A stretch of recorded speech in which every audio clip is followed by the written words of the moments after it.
Now for air conditioning, this is the first part of air conditioning.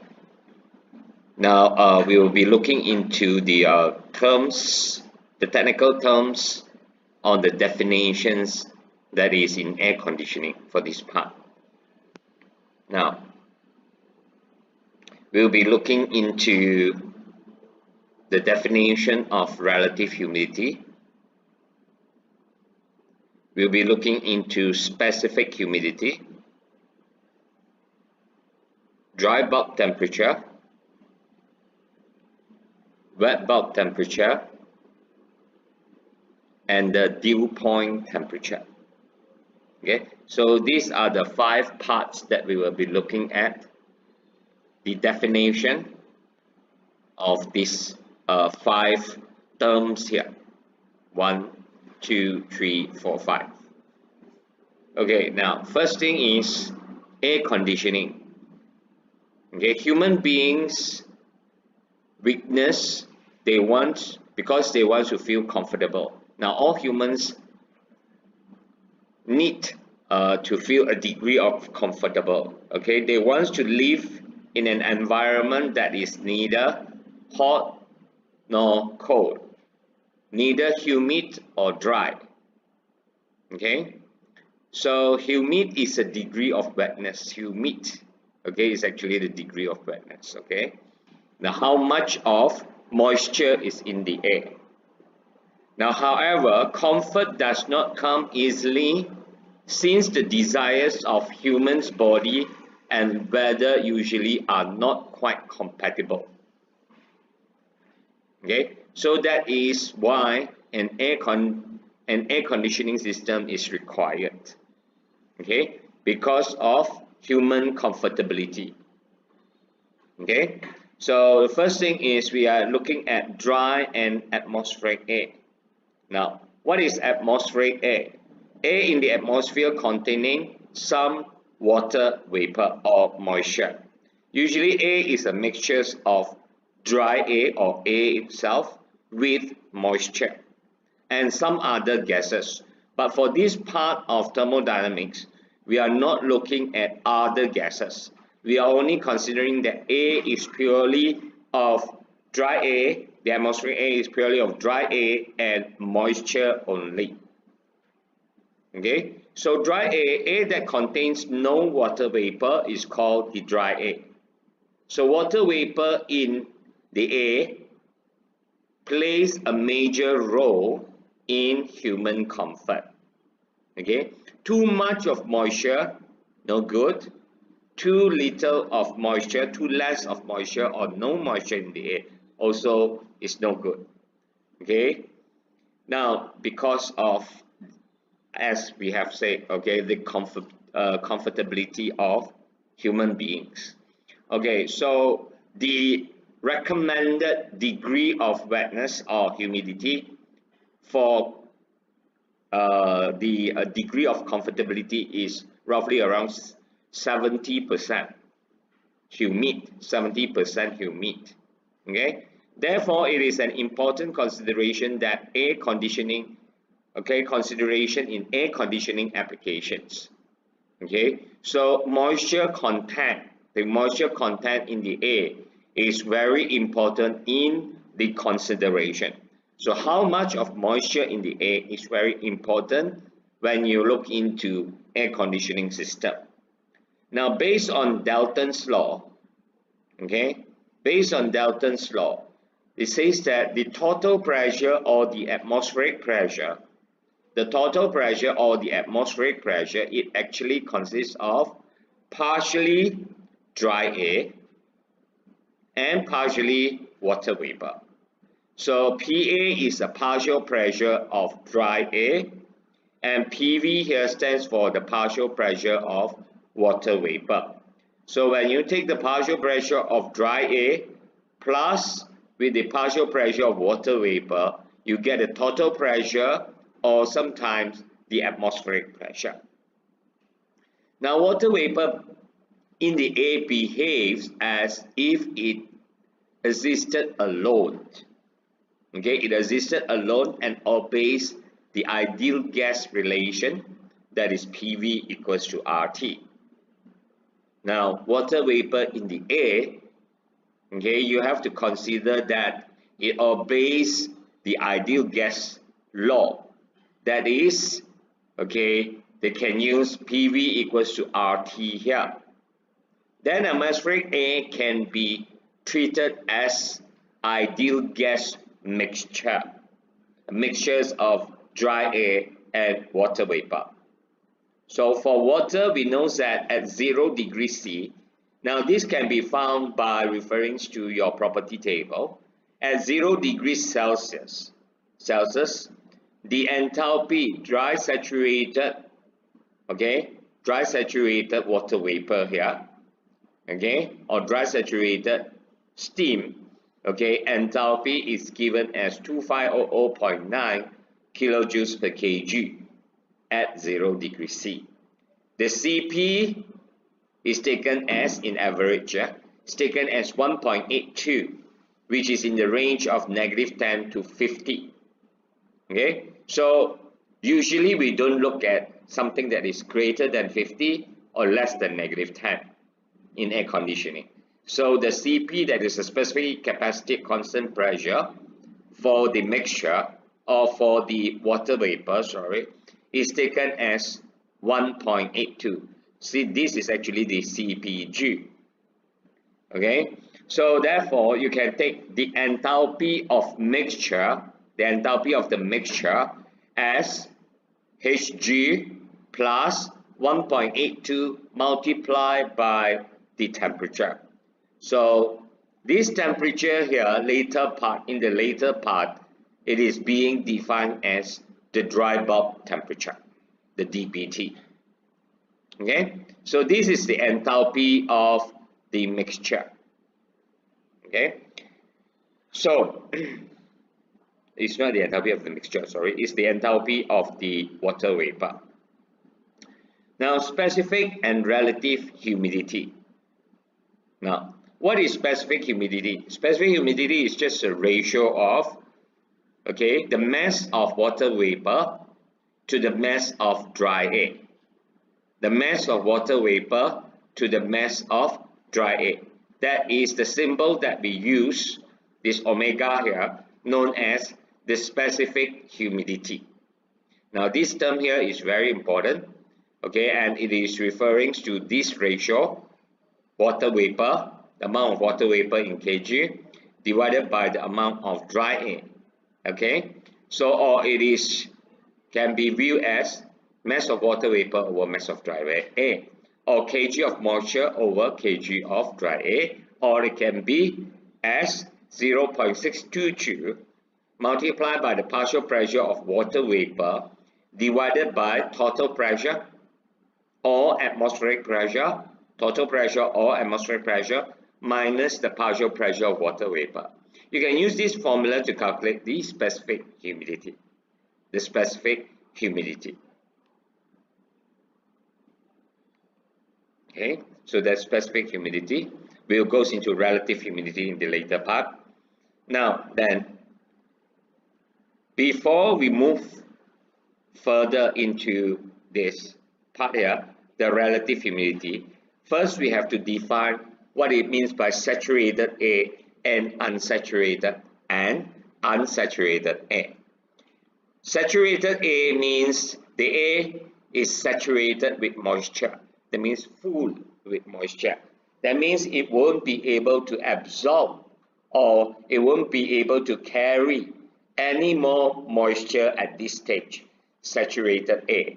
It won't be able to carry any more moisture when it is saturated.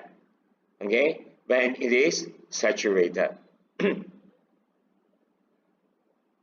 then the next is the relative humidity. The relative humidity. Now, relative humidity is actually measured as the moisture content over the moisture capacity. You can consider it as moisture content over moisture capacity, or simply defined as the ratio of the amount of moisture the air hold, that means carry, to the maximum amount of moisture that the Ka can take. Okay, the amount of moisture that the A is taking or holding up, carrying, to the maximum amount of moisture that the A can take. So that is considered as, the first part is the amount of moisture is holding. That means it's the moisture content. It's a moisture content. And the maximum amount of moisture that the A can hold is the capacity, the moisture capacity. Okay, so content over capacity. So just like, for example, if you refer to a bottle of mineral water, so if it is half full, okay, and the water that is in the bottle is considered as the content, and the size of the bottle you can consider as the capacity. So when you take content, okay, the ratio of content to capacity, in that case, if let's say the mineral water that is in the bottle that you have is half, so the content is only half of the capacity. Okay, so it is only 50%. So that is what it means by content over capacity. Okay, the relative humidity. Okay, so or you can view this as mv over mg. Both v and g are actually referring to the water vapor. Okay, so v here, when it is unsaturated, what it means by unsaturated, I have already told you. Unsaturated means, okay, the A is still able to take more moisture. That means it is not full yet.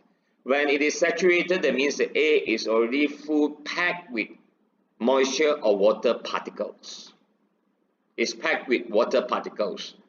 Now these water particles here, of course, in the terms of superheated steam, in the form of steam.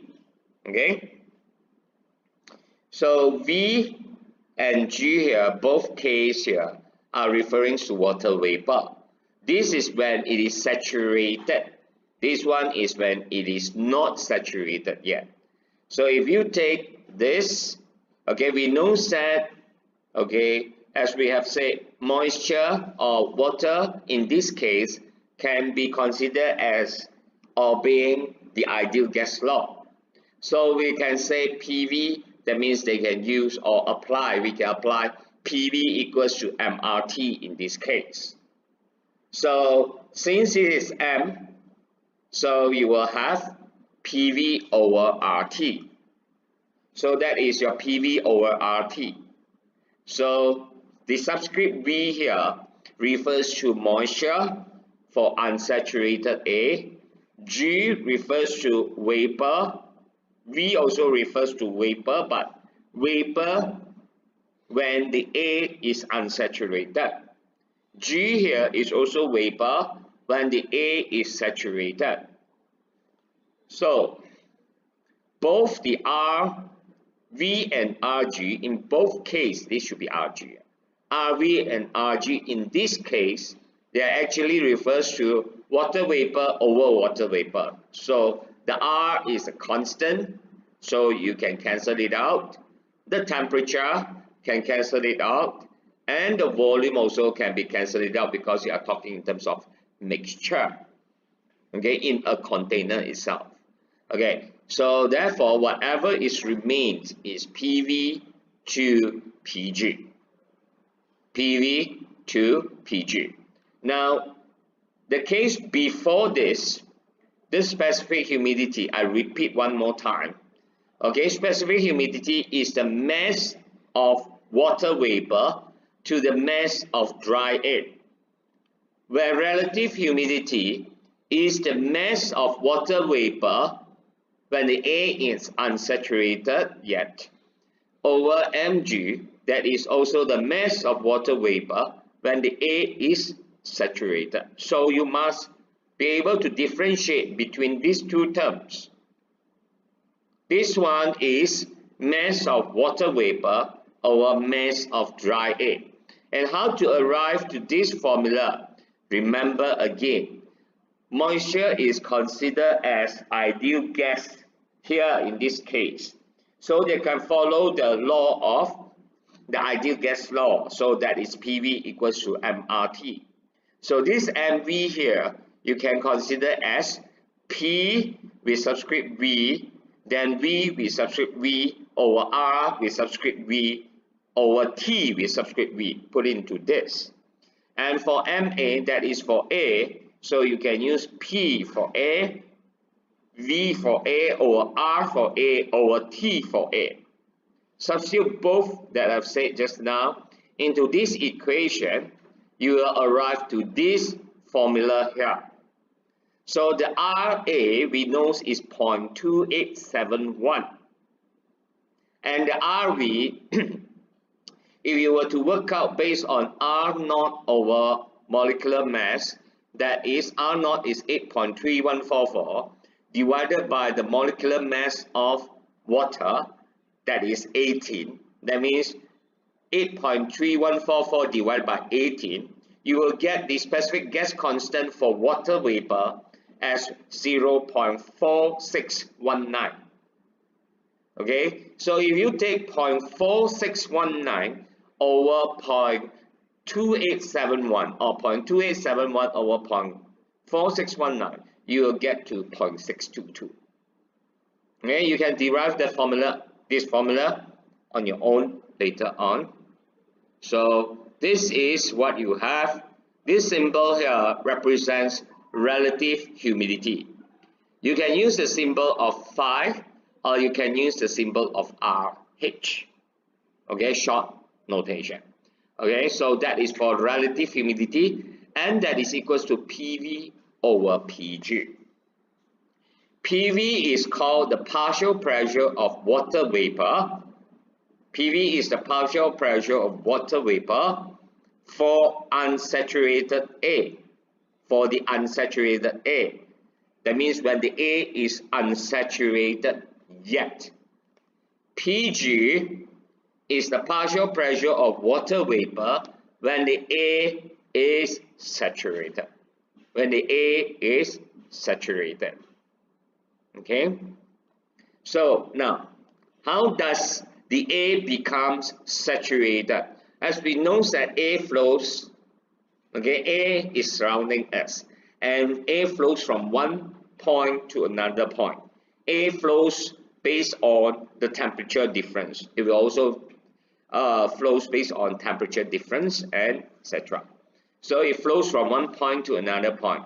As it flows across oceans or lakes or rivers, what happens is certain amount of water that is on the surface of lake, rivers or sea will be evaporated. So once it is evaporated, what happens is the dry air or the air that is flowing across the surface of the water will tend to pick up the water particles in the form of steam particles and carry with them until they can carry no more. Once they can carry no more of moisture, that means once they can't carry or once they can't take any more moisture because they are full already, then you have the pressure at that moment is equals to PG. So if the air that means the same amount of air, that means that sample of air, the same sample of air that you're referring, if it is not saturated yet, that means if the air is not saturated yet, that means if it is still able to pick up moisture, then the pressure that is measured is called the PV. So that is why we call PV as the partial. Why we use the word partial? Because according to Dalton's law, we already said part is water vapor and part is dry air. So we call it as the partial pressure of water vapor here when the air is unsaturated yet. PG is the partial pressure of water vapor when the air is saturated. So for example, if let's say for example, you take air at atmospheric pressure, let's say this is the atmospheric pressure, 100 kPa. And in that particular day, the air sample that you took let's say, is only 25 degrees Celsius. Okay, so we know that from the property table, if we were to check, okay, the pressure based on the temperature 25, the saturated pressure PS, the saturated pressure PS at that 25 will be 3.1698 kPa. So that is the partial pressure of water vapor or water at 25 degrees C when the A is saturated. You can take this value, that is Pg. And then when you, that is your Pg.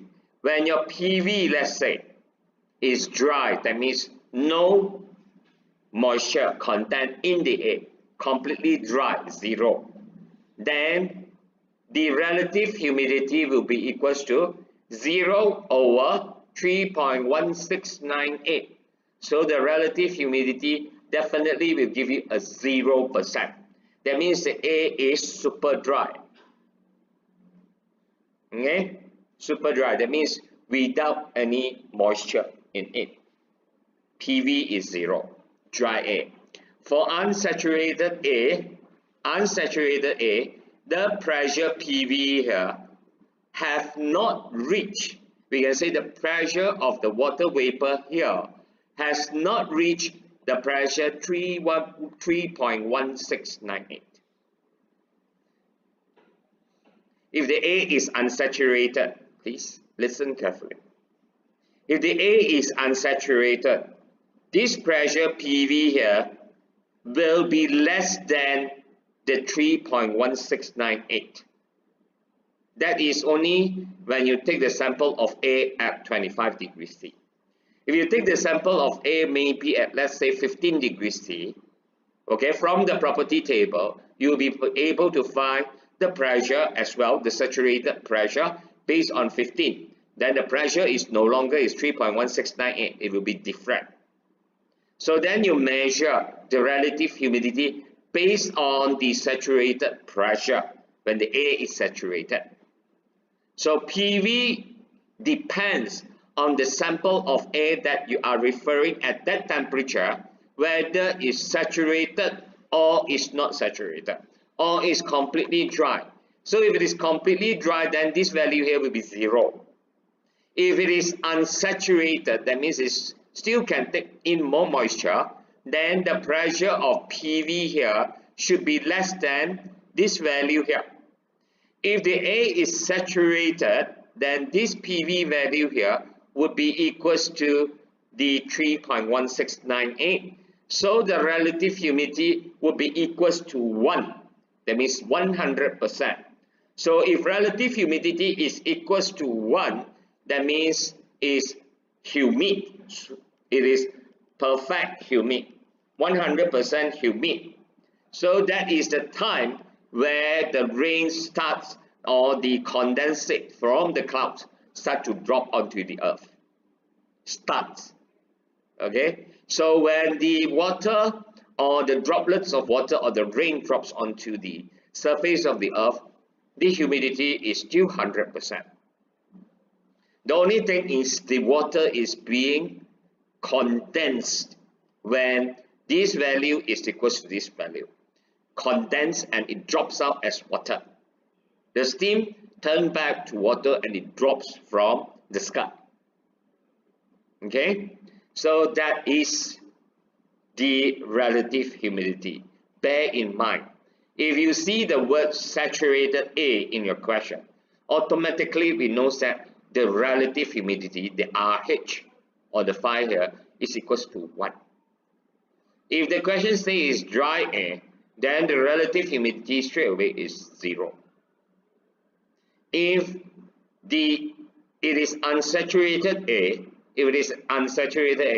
that means the RH or the relative humidity will be equals to anything in between 0 and 1. Can be 70%, 80%, or so on, 50, 20 or so. Okay? So bear in mind on that. This.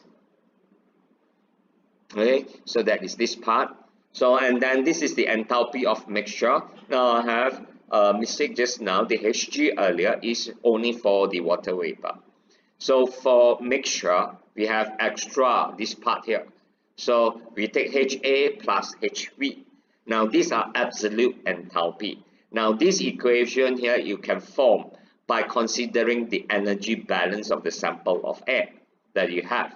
So this is the absolute enthalpy of dry air or the air particles, and this is the absolute enthalpy of the moisture.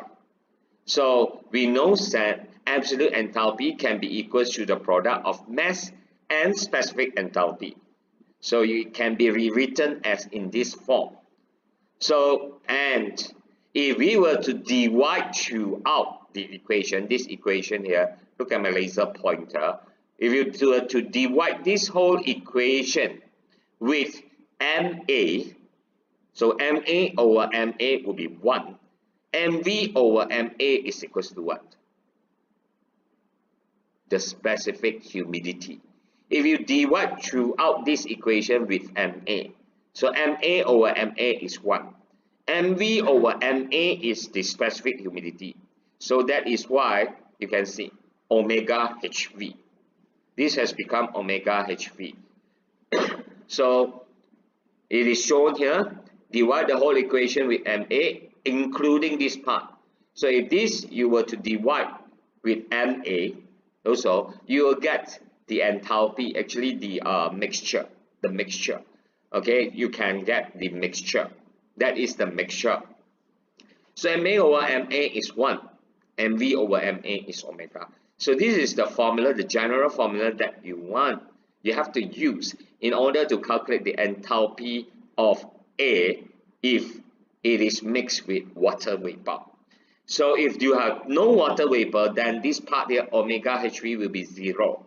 So that means the enthalpy measure here is totally based on dry air. So, and we know that H is equals to Cp times T.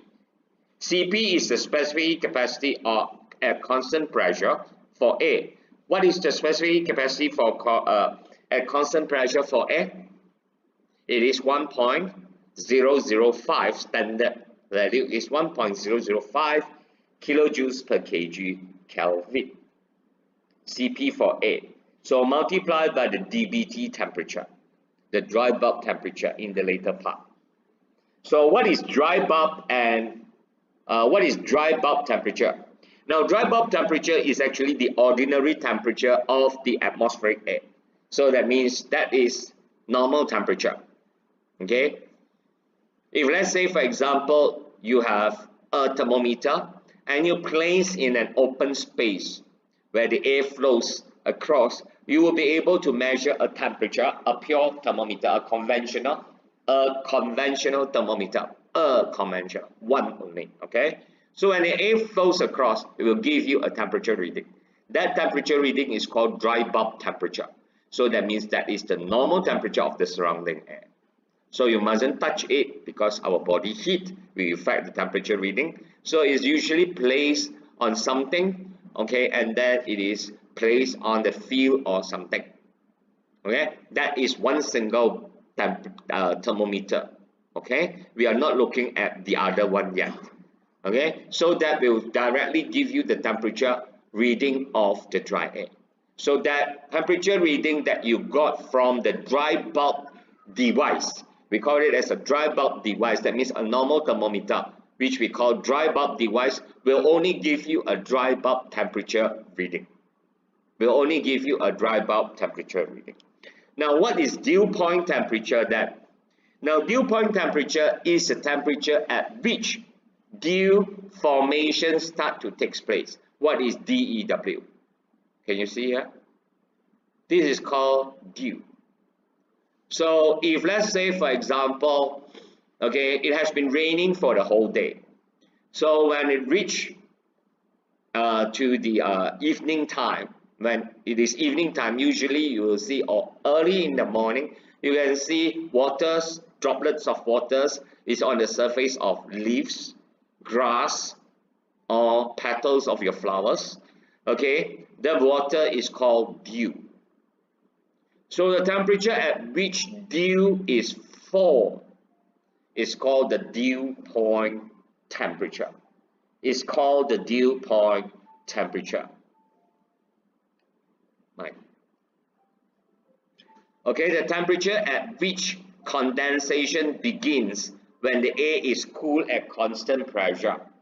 Okay, the saturation temperature of water corresponding to this vapor pressure.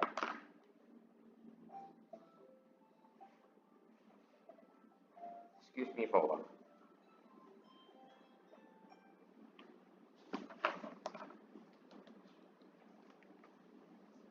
Okay, now this is called, okay, a dry and wet bulb device, okay, where you can see two thermometers is placed inside here. One is which we call the dry bulb device. The other one usually, so that is why I said a thermometer just now. That is only when I refers to one thermometer without this. Can you see my laser pointer? Without this part here. This thermometer here, which is attached to this part, which inside you can see there's water, and there's a thread here. Okay, usually it's made up of cotton or some other absorbent materials, which absorb the water inside this small little container here. What is the purpose? The purpose is to give you a two different temperature reading.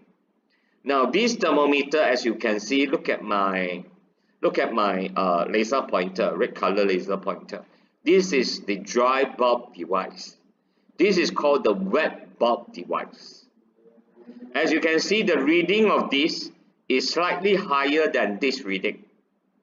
This reading here in your dry bulb device is usually, it must slightly higher than the wet bulb device. So the temperature reading that you got from this thermometer is called the wet bulb temperature. The wet bulb temperature, and this is called the dry bulb temperature. Okay, so you have wet bulb temperature and dry bulb temperature. So the difference between the wet bulb temperature and the dry bulb temperature is called the wet bulb depression. It's called the wet bulb depression. The difference in temperature between the wet bulb temperature and the dry bulb temperature is called the wet bulb depression. So the dry bulb temperature is measured from the dry bulb device. The wet bulb temperature is the temperature reading that you measure from the wet bulb device. Now, why they are distinct here? Why these things is here? So now, if let's say for example you have dry air flowing across this device here, the first thermometer here, the first conventional thermometer here will give you a reading. This reading is called the dry bulb temperature. And when it goes to the next thermometer where it comes into contact, if let's say comes into contact with the water in this container here, what happens is if it's air enter this container, what happens is it evaporates a certain amount of water that is in this container. And what happens is, okay, when evaporation takes place, the temperature of this thermometer will drop. Okay, evaporation takes place here on this surface of the water here. The temperature reading of this thermometer will slightly drop. So that is why it gives you a different temperature reading. Dry bulb, which is usually or must be higher temperature reading than the wet bulb temperature. So if you take this temperature minus this temperature, it will give you a difference in temperature, and we call it as the wet bulb depression. So this is usually where it is placed on the field. Okay, it's usually in an open space. Okay, it's usually in an open space. And this is called the Sling Hygrometer. The Sling Hygrometer. Okay, usually, okay, the construction workers, okay, if let's say for example, if they want to do any construction or any paintings or anything else, usually they use this device here to test the humidity, okay, or the relative humidity of that area. So if the wetness or the degree of wetness is too high, if the humidity is too high, then they rather not to do it. Okay, they rather not to do it. This is usually used in the sites. Okay, so to measure the humidity or to get the temperature difference between the DBT and the WBT. In short form, dry bulb temperature is denoted as DBT. Wet bulb temperature is denoted as WBT. Dew point temperature is written as T with a subscript of D and P. That means dew point. So you have three different temperatures here. One is dry bulb, second is wet bulb, the third one is the dew point temperature. Okay, and next thing is the saturation temperature. Now this chart here usually is used in air conditioning system, okay, which will give you the specific humidity at the site here. The readings here give you the specific humidity. This side here, please concentrate. This is where you have your dry bulb temperature, -10, -5, 0, 5, 10, 15, 20, 25, 30, 35, 40, 45, 50, and 55. These are the dry bulb temperatures. These 0.000, 0.005, 0.010, 0.015, 0.020, 0.025, and 0.030. These are referring to the what? The specific humidity. Now, as you can see, there's red lines here. These red lines here, this red line here, and this red line here, and this, and this, and this, this, this, this, this, and this. They are actually referring to the relative humidity of 0%, relative humidity 10%, 20%, 30%, 40, 50% relative humidity, 60, 70, 80, 90, and 100. Now here on this side here, you can see -5, 0, 5, 10, 15, 20, 25, and so on. That refers to the wet bulb temperature, light blue. Okay, light blue, in light blue. Okay, those are WBTs. Now then you can see 0, 20, 40, 60, 80, 100, 120, and 140. Those represents the enthalpy. And you can see green lines like that. This green line here, the slanting green lines, they are referring to specific volume. The specific volume of the mixture. So psychrometric charts presents moist air properties in a convenient form. They are used extensively in air conditioning applications. Now, the psychrometric charts serve as a valuable aid in visualizing the air conditioning processes. We have not done processes, that is the next part, such as heating, cooling, and humidification. Humidification, that means adding moisture or adding water vapor into the air, we call humidifying. If we were to remove moisture or water content from the air, we call it as dehumidify. Okay, so these are the things for you to read. You can just do your readings later on. Okay, these are in general. Okay, and these are your tutorials, but then we will show you the tutorial in the later part. Okay, on your work examples. Okay, thank you very much and happy studying.